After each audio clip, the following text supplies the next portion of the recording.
Alhamdulillahi Rabbil Alamin. Wassalatu wassalamu ala ashrafil anbiya wal mursalin. Wa ashhadu an la ilaha illallah wahdahu la syarika lah. Ala lahu al-khalq wal amr, tabarakallahu rabbul alamin. Wa ashhadu anna sayyidana Muhammadan abduhu wa rasuluh arsalahu rahmatan lil alamin. Amma ba'd. Teman-teman semuanya, para mahasantri dimuliakan dan dicintai oleh Allah Subhanahu wa taala. Di malam hari ini kita akan melanjutkan kembali pelajaran kita atau kajian kita pada tafsir Al-Wasit lil Qur'anil Karim pada surat Al-Fatihah. Di pekan yang lalu kita sudah mempelajari dan mengkaji serta membahas panjang terkait ayat pertama dalam suratul Fatihah, yaitu Bismillahirrahmanirrahim. Di kesempatan yang baik ini kita akan mengkaji terkait ayat kedua dan ketiga. Dengarkan, simak dengan baik, serta tanyakan hal-hal yang teman-teman nanti ingin ketahui atau ingin memperluasnya.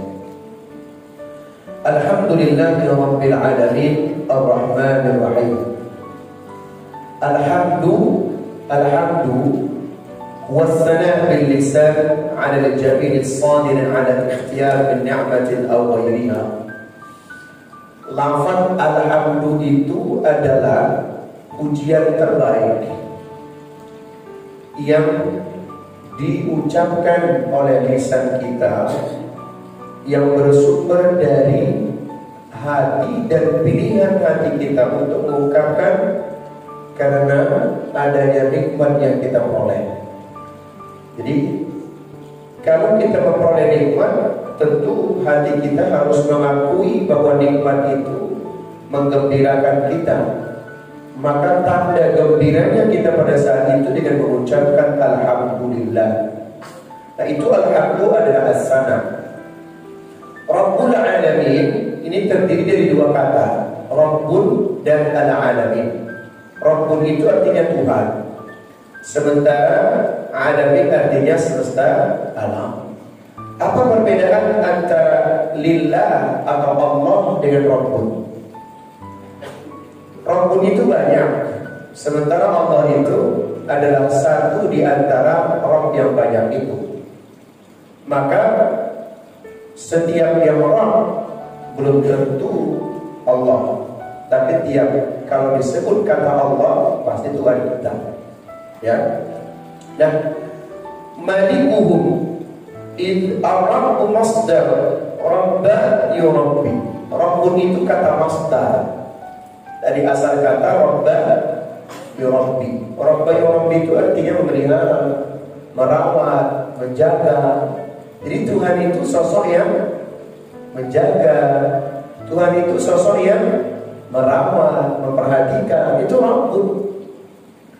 Ya, kemudian itta'adahu bitarbiyati hatta yablughu bihi syai'an fa syai'an darajatul kamal. Namanya Rabb itu juga memberikan proses pendidikan, mendidik. Ya, Rabb itu juga mendidik. Rabb itu juga memberikan contoh, tauladan. Nah, maka disebutkan ta'ahadahu bitarbiyah, sesuatu yang memang memberikan pendidikan. Sampai kapan? Ya sampai dia memiliki kemampuan dalam satu pengetahuan. Itu Rabbun.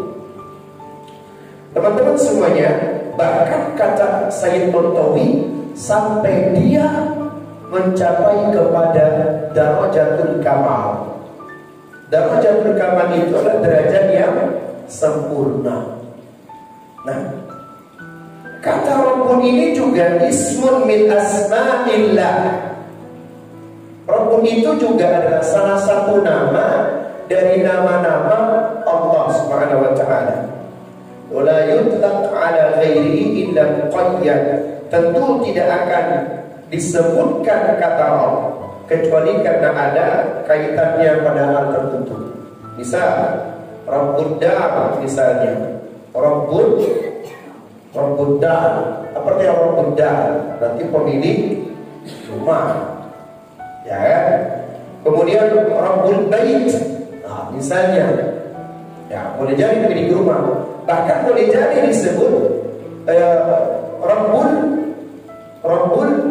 Rabbul mulki, nah, misalnya Tuhan yang memiliki kerajaan.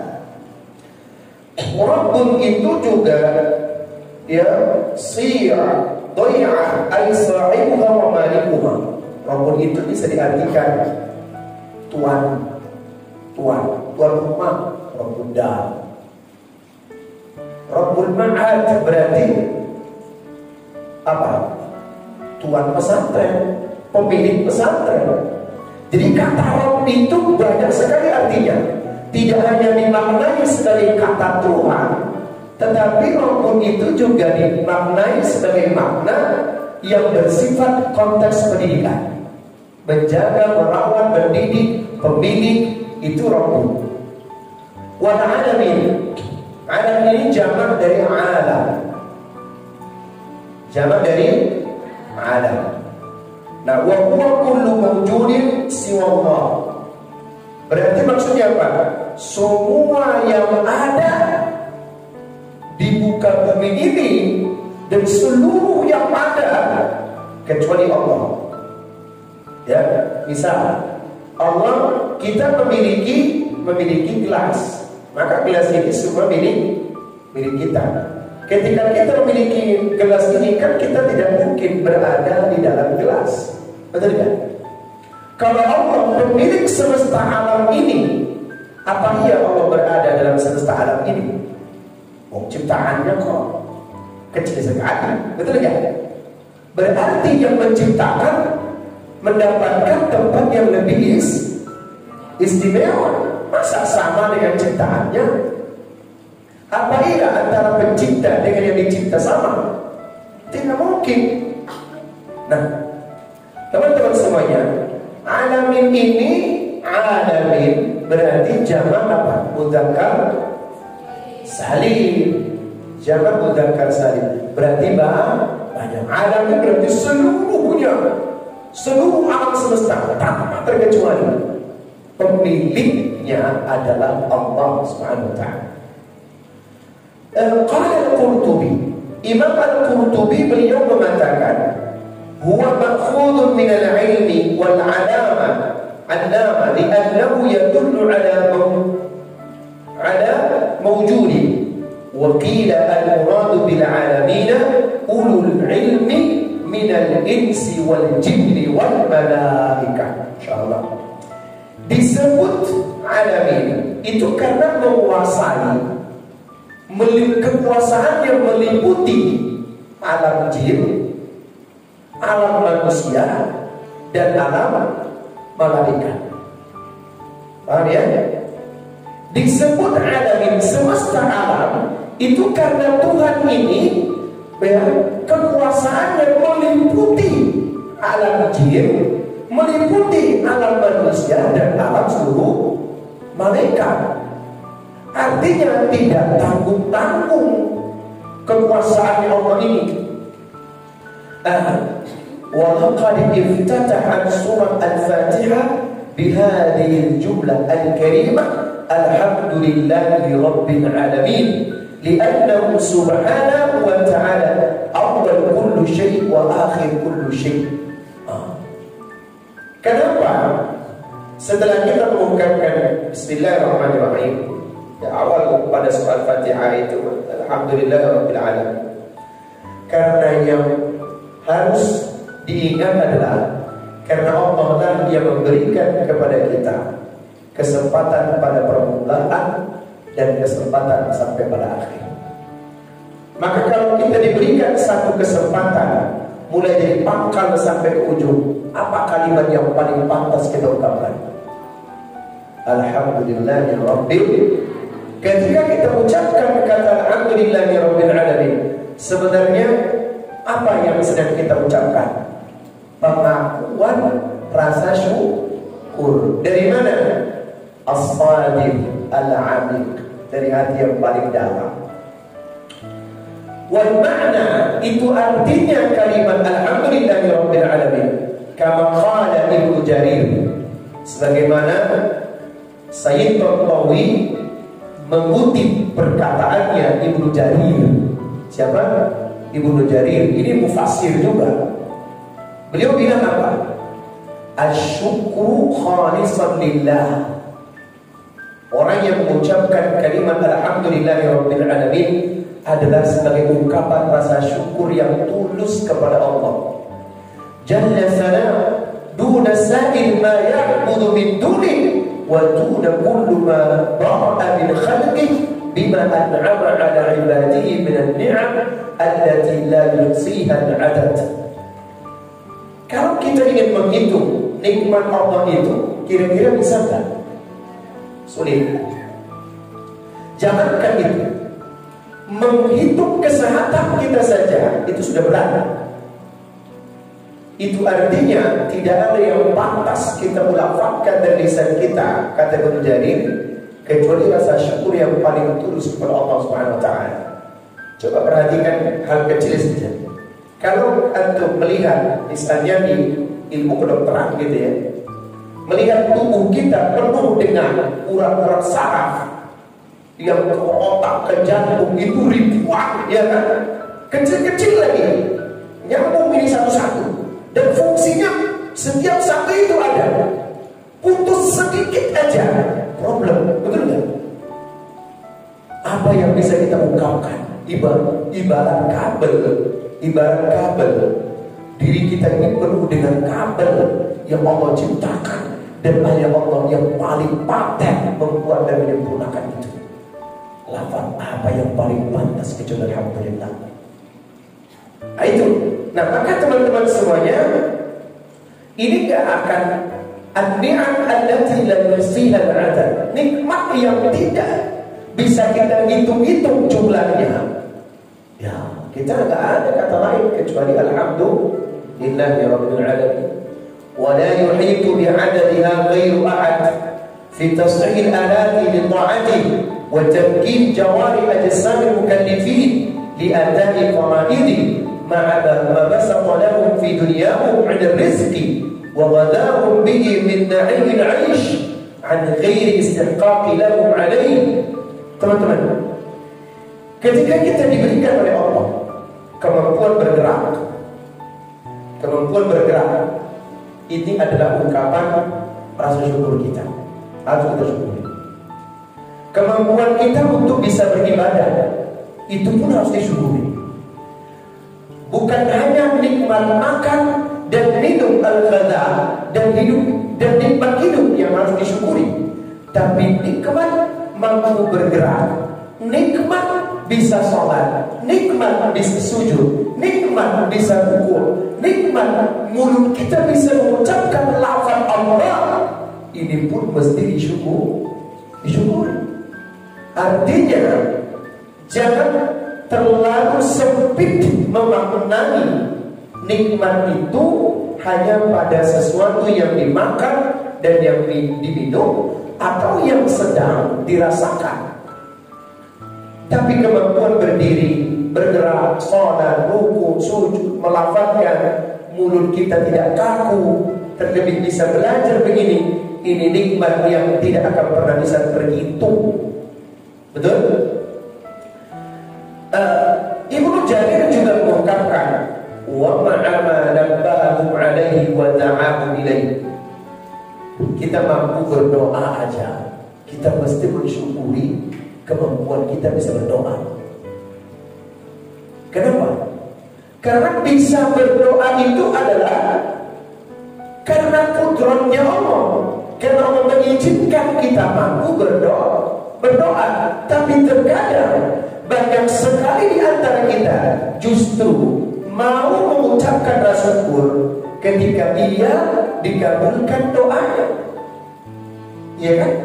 Padahal mampu berdoa saja itu sudah bagian dari nikmat besar. Dan mesti Allah kabulkan terlebih dahulu doanya, itu saja sudah nikmat besar. Terlebih sudah dibuat mampu oleh Allah berdoa, dikabulkan doanya, tentu nikmat yang tidak bisa dihitung.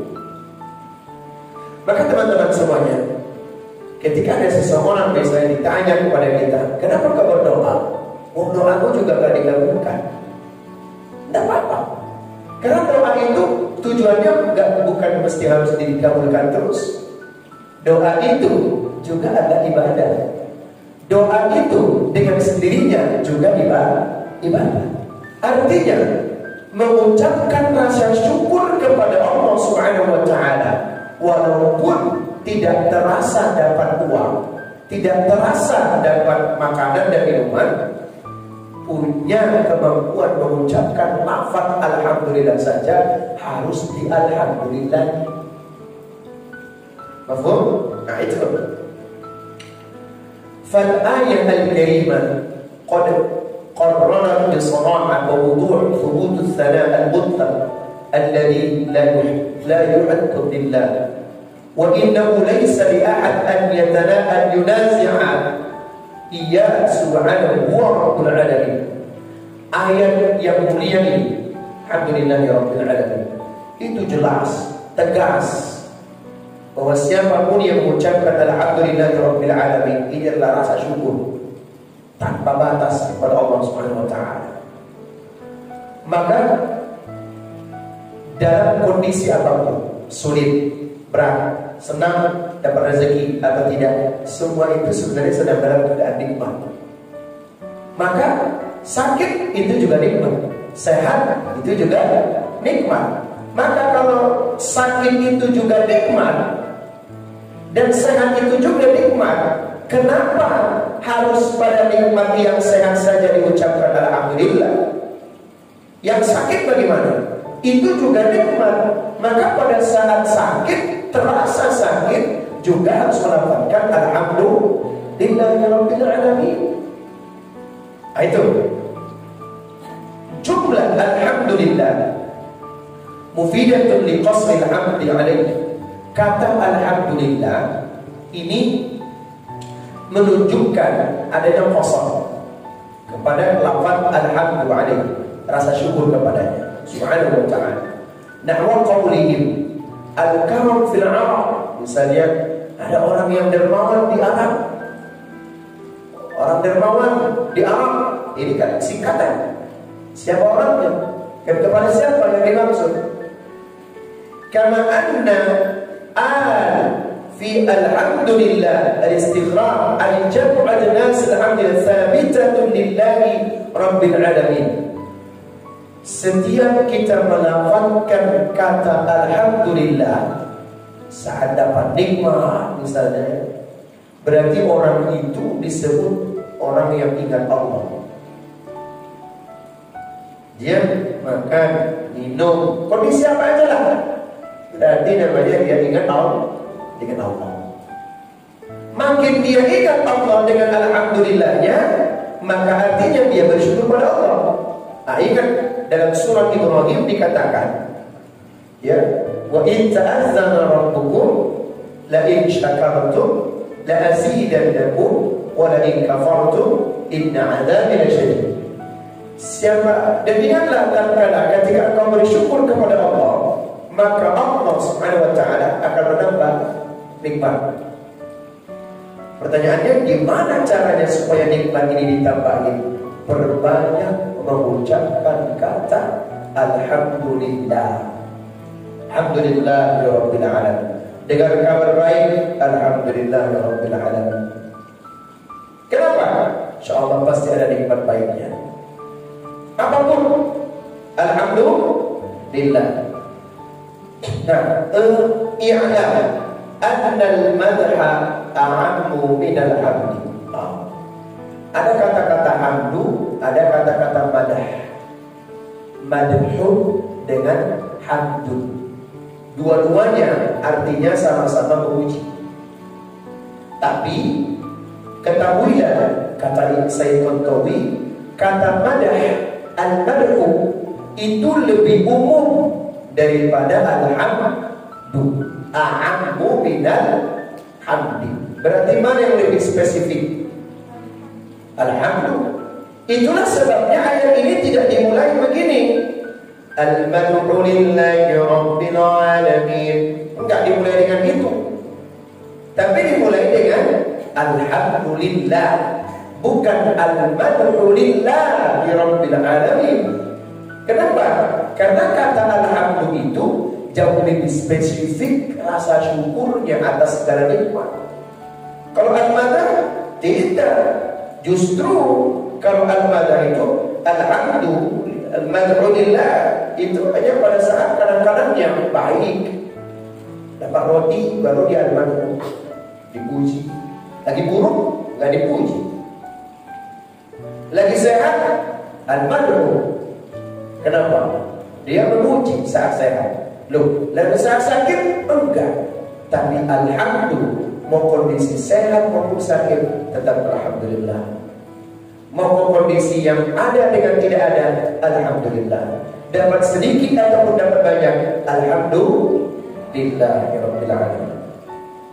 Walhamdu a'ammu minasyukur. Hebatnya lagi, al-madah itu lebih umum daripada alhamdulillah.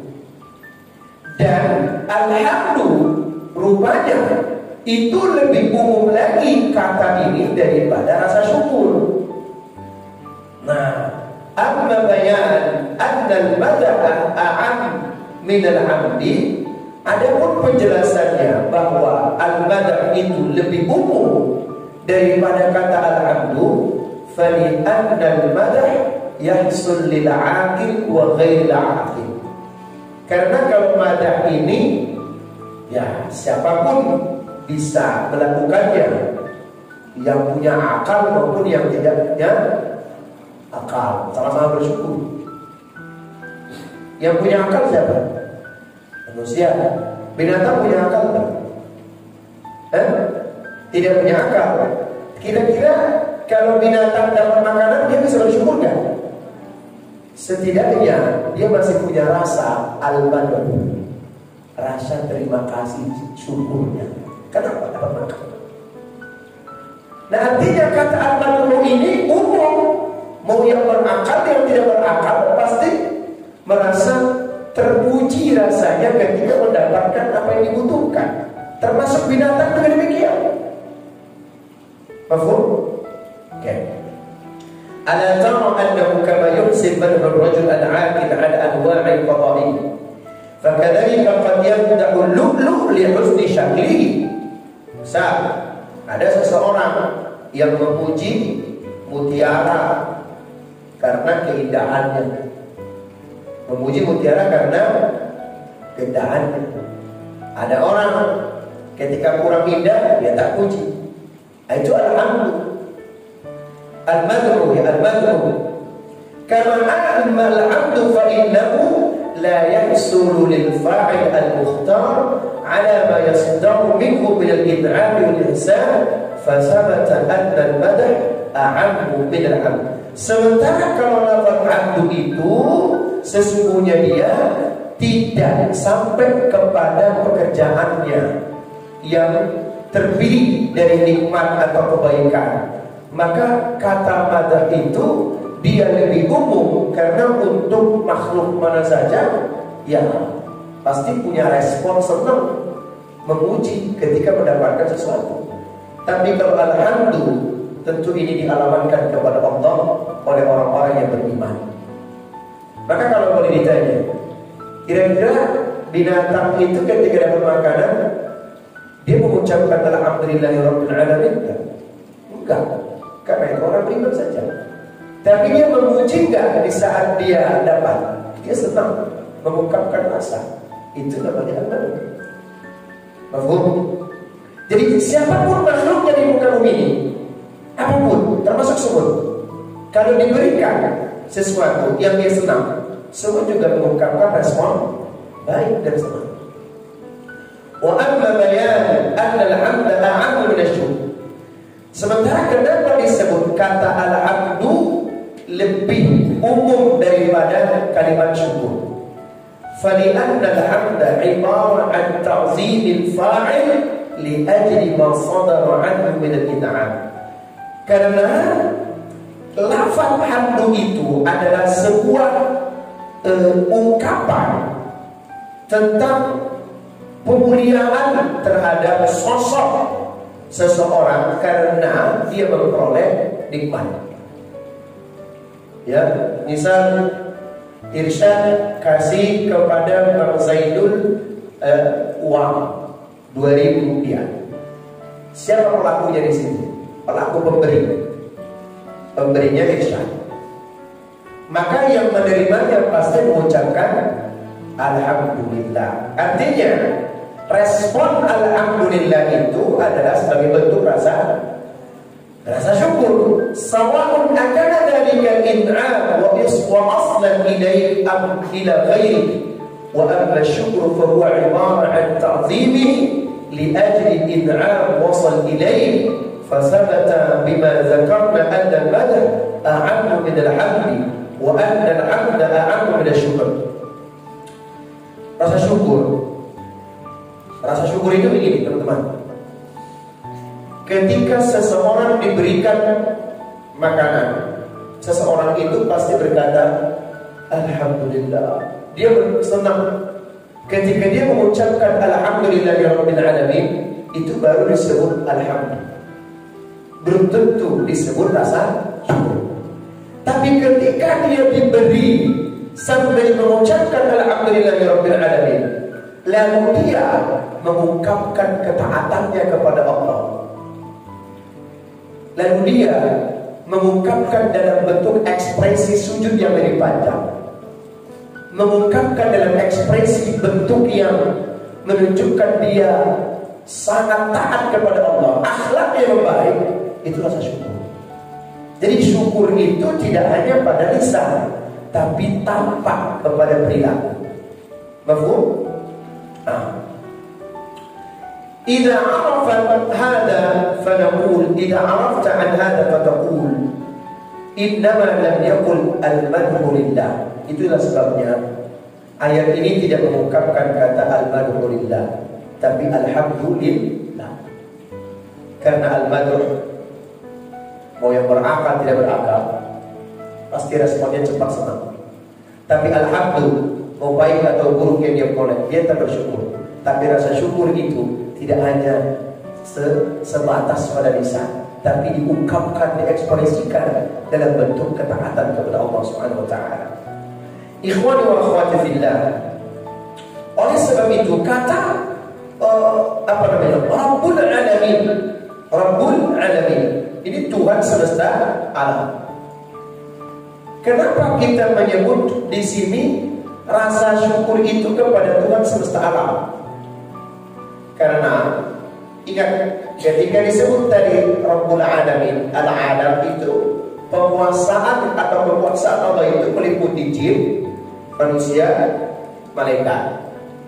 Artinya rasa syukur itu pun kita ungkapkan bahwa tidak ada yang menolong kita kecuali itu izin Allah. Tidak jin yang menolong kita, tapi Allah. Tidak malaikat yang menolong kita kecuali Allah.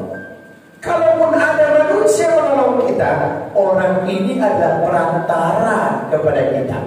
Paham? Misal seseorang memberikan uang kepadamu 50.000. Pertanyaannya, uang itu uang siapa? Allah. Boleh nggak orang yang mengatakan itu mengatakan begini, loh ini uang saya, tapi saya harus kasih ke kamu? Tidak, itu bukan uangmu. Itu uang dari Allah yang dititipkan kepadamu untuk sampai kepada fulan bin fulan. Artinya, fulan bin fulan yang menjadi perantara itu, dia tidak lebih kecuali hanya sebagai perantara nikmat kepada orang ini. Maka orang yang tersebut memberi pun tidak mesti jumawa, sombong. Wah, aku udah kasih dia. Bukan kamu yang kasih. Allah titipkan rezeki dia melalui kamu. Teman-teman, kok bisa makan dan minum di sini? Allah titipkan rezeki kamu melalui ayat itu. Allah titipkan melalui siapa? Melalui perantara tertentu. Orang-orang baik di tengah-tengah kita. Itu adalah yang harus kita syukuri. Maka Nabi Muhammad SAW dalam satu konsep ucapan rasa syukur ini dikatakan begini: lam yashkur al-'abdu, tidak disebut seorang hamba itu bersyukur kalau dia juga tidak mengucapkan terima kasih kepada perantara itu. Perantaranya irsyad dari hakim. Irsyad mesti mengucapkan terima kasih kepada hakim, walaupun hakim hanya sekedar perantara. Tapi bukan hakim yang memberi rezeki, dan itu bukan miliknya hakim. Hakim hanya sebagai perantara kepada irsyad. Tapi irsyad punya kewajiban dan keharusan untuk mengungkapkan rasa terima kasih. Maka dikatakan, man lam yashkurillah lam yashkurillah. Siapa orang yang belum berterima kasih kepada manusia, itu artinya dia belum berterima kasih kepada Allah. Artinya, siapa yang belum bersyukur kepada perantara Allah tadi, sama artinya dia belum bersyukur atas nikmat Allah itu sendiri. Tak kira? Bisa dipahami? Maka kalau ingin bersyukur, kepada siapa kita berterima kasih? Terima kasih kepada perantaranya. Teman-teman, contoh, kita lahir di muka bumi melalui perantara siapa? Ibu dan ayah. Tapi kita milik siapa? Milik Allah. Kalau hanya taat kepada Allah, tapi tidak taat pada ayah dan ibu, kira-kira rasa syukur kita diterima tidak? Tidak diterima. Kenapa? Perantaranya ucapin dulu terima kasih, berbakti dulu kepada yang menjadi perantara. Siapa itu? Ayah ibu. Kalau sudah berterima kasih kepada perantara, sama artinya berterima kasih kepada Allah. Itu loh. Jangan sampai kita merasa itu bukan punya aku, apa yang berterima kasih kepada itu tuntutannya tadi. Man lam yashkurin nas lam yashkurillah. Apa artinya? Siapa yang belum berterima kasih kepada seseorang atau manusia, dia belum bersyukur kepada Allah Subhanahu wa ta'ala. Lidah, oleh sebab itu, ya teman-teman semuanya, وَقَدْ أَتْبَعَ سُبْحَانَهُ وَتَعَالَى هَذَا الْوَصْفُ هُوَ رَبُّ الْعَالَمِينَ. Itulah sebabnya Allah mengikutkan kata Rabbul Alamin sebagai Tuhan semesta alam yang mesti kita harus syukuri, karena semua boleh jadi perantara di muka bumi ini. Ya, boleh jadi mungkin gak sih makhluk tertentu menjadi perantara rezeki kita? Mungkin gak? Mungkin. Selain manusia, mungkin gak sih malaikat menjadi perantara rezeki kita? Sangat mungkin. Kenapa tidak? Mungkin gak sih nyamuk menjadi perantara rezeki buat kita? Sangat mungkin. Kenapa tidak? Betapa banyak ada orang yang dia tidak menyadari ketika kemudian nyamuk itu menggigitnya, saat itu darahnya menggumpal, lalu digigit oleh nyamuk itu. Setelah digigit oleh nyamuk itu, akhirnya darahnya menjadi lancar. Duh, siapa yang harus kita terima kasih? Nyamuk. Tapi malah bilang, padahal dia yang berjasa tadi, membuat darah kita yang beku tadi bisa menjadi mengalir kembali dengan baik. Oleh sebab itu, kalau tidak ada sesuatu itu salah, jangan mudah membunuh. Semut kadang-kadang baru lewat, bunuh, mengganggu juga enggak. Udah tungguin aja. Betul kan? Nyamuk, padahal enggak ganggu. Udah ditunggu, udah tangannya udah begini. Dan berarti kan rasa syukur kita di mana? Orang yang paling banyak rasa syukurnya, dia tidak mudah untuk mengganggu lingkungan kiri kanannya. Karena boleh jadi tadi saya katakan, makhluk sekecil apapun termasuk nyamuk boleh jadi menjadi perantara rezeki buat kita semua. Mafhum? Jadi pahami? Teman-teman semuanya, maka kalau disebutkan oleh Allah Rabbul Alamin, berarti malikuhum yusiru fin nufusi kalau kita mengingat Rabbul Alamin, Tuhan semesta alam, karena kekuasaan yang meliputi langit, jin dan malaikat, berarti harus kita memiliki rasa takut juga. Rasa takut kepada siapa?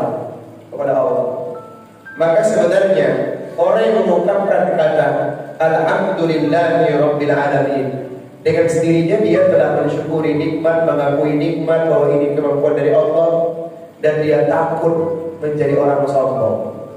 Maka orang yang mengucapkan kata Alhamdulillahi Rabbil Alamin sama seperti orang yang menggugurkan kata kesombongan dalam dirinya, atau menghilangkan rasa sombong dalam dirinya. Dia takut dirinya menjadi orang sombong, maka diucapkanlah Alhamdulillahi Rabbil Alamin. Teman-teman, saat kita mengucapkan terima kasih pada orang lain, saat orang itu menolong kita, saat orang menolong kita ucapin terima kasih. Bukankah pada saat itu menghilangkan rasa sombong? Hilangkan rasa sombong. Tapi kalau begini, orang memberi tidak ucap terima kasih, sombong kan? Sombong. Maka teman-teman, sekarang Alhamdulillah Rabbil Alamin tuntas. Artinya ada 3 poin dari Alhamdulillah Rabbil Alamin yang paling penting. Kata Alhamdulillah Rabbil Alamin adalah sebuah ungkapan rasa syukur dalam lisan kita terkait seluruh nikmat yang Allah berikan tanpa terkecuali. Mau nikmat yang kecil, setengah maupun yang besar, yang paling pantas keluar dari lisan kita adalah Alhamdulillah Rabbil Alamin. Ucapan Alhamdulillah Rabbil Alamin tidak hanya sebatas pada saat kita menerima nikmat yang baik, tidak hanya pada saat kita mendapatkan kabar gembira, tidak hanya pada saat kita memperoleh apa yang kita mohonkan kepada Allah, tapi lafaz Alhamdulillah Rabbil Alamin harus menjadi fashion, jadi model dalam pikiran budaya hidup kita, bahwa apapun kondisinya, berapapun dapatnya, siapapun dia, Alhamdulillahi Rabbil Alamin. Ini yang pertama. Yang kedua, ungkapan Alhamdulillahi Rabbil Alamin adalah sebagai bentuk rasa syukur setelah kita memulai dengan Bismillahirrahmanirrahim. Bukankah pada saat kita mengawali setiap kebaikan dengan mengucapkan Bismillahirrahmanirrahim, agar itu menjadi ibadah? Maka ibadah yang diawali dengan setiap perbuatan yang baik dengan Bismillah, maka pada ujungnya harus disempurnakan ibadah itu dengan kata atau lafaz Alhamdulillahi Rabbil Alamin. Kalau kamu berani membuka, kamu yang harus menutupnya. Kalau kamu berani mengatakan aku berikrar ini ibadah, maka kamu harus berani mengucapkan penyempurnaannya, Alhamdulillahi Rabbil Alamin. Yang ketiga, terakhir, lafaz Alhamdulillah juga mengajarkan sebuah konsep hidup, bahwa semua ini adalah atas pemberian Allah. Kita manusia hanya perantara. Tidak ada manusia yang bisa memberikan rezeki. Yang ada adalah manusia yang menjadi perantara rezeki. Tidak ada manusia yang bisa berperan seperti Tuhan, ya, tapi yang ada adalah manusia yang diberikan oleh Allah kemampuan untuk berperan. Maka lafaz Alhamdulillah Rabbil Alamin adalah konsep dalam sebuah hati yang paling dalam untuk mengekspresikan diri kita sebagai sosok yang bertuhan. Maka kalau ada orang melakukan sesuatu, dari kampus berangkat Bismillahirrahmanirrahim sampai di pesantren Ta'dilul Quran, dia mesti mengucapkan Alhamdulillah Rabbil Alamin. Kenapa? Karena orang yang berjalan tadi adalah orang yang bertuhan. Orang yang sampai ke pesantren tadi adalah orang yang menyempurnakan nikmatnya dengan Alhamdulillah. Ya. Dan lalu kemudian Ar-Rahmanir-Rahim. Setelah ayat kedua Alhamdulillahirabbil alamin, ada ayat ketiga. Apa itu? Ar-Rahman Ar-Rahim. Kita sudah membahas kemarin bahwa Rahman itu adalah lebih umum daripada Rahim. Rahmat Allah itu, kasih sayang Allah tidak hanya terbatas kepada manusia, tapi juga makhluk yang kecil melata sekalipun. Itu rahmatnya Allah ada pada mereka. Tumbuh-tumbuhan juga Allah sayang pada tumbuh-tumbuhan. Allah juga sayang pada ikan, ayam, bebek, anjing, semua hal. Tidak ada yang tidak disayang oleh Allah. Tapi yang spesial itu adalah rahimnya Allah. Kepada siapa? Kepada orang yang beriman. Pertanyaannya, kenapa diulang lagi oleh Allah Subhanahu wa taala kata Rahman Ar-Rahim setelah diungkapkan pada ayat pertama? Pesannya adalah agar setelah kita memperoleh nikmat alhamdulillah, share kembali nikmat itu. Miliki rasa sayang kepada makhluk manapun. Miliki rasa sayang, rasa penjagaan kepada siapapun tanpa batas. Terlebih kepada orang-orang sesama mukmin. Harus lebih sayang. Terlebih kepada siapa? Orang-orang yang sesama mukmin. Kita harus sayang nggak? Mana? Harus sayang nggak sama anjing? Harus. Itu rahmatnya kita. Harus sayang nggak sama tikus? Harus. Harus sayang nggak sama kecoa? Harus. Harus sayang nggak sama tanaman? Harus. Jangan hanya sayang kepada yang dipilih-pilih, tapi pada semua makhluk Allah Rahman. Tidak ada batas kasih sayang. Seluruhnya kita sayang. Agamanya apapun sayang. Kalau ada orang muslim dalam keadaan sulit, bantu dia, tolong dia. Jangan mengatakan, oh dia bukan muslim Ustaz, saya tak menolong. Tidak bisa. Ar-Rahman mengajarkan itu. Tapi ada Ar-Rahim. Apa itu Ar-Rahim?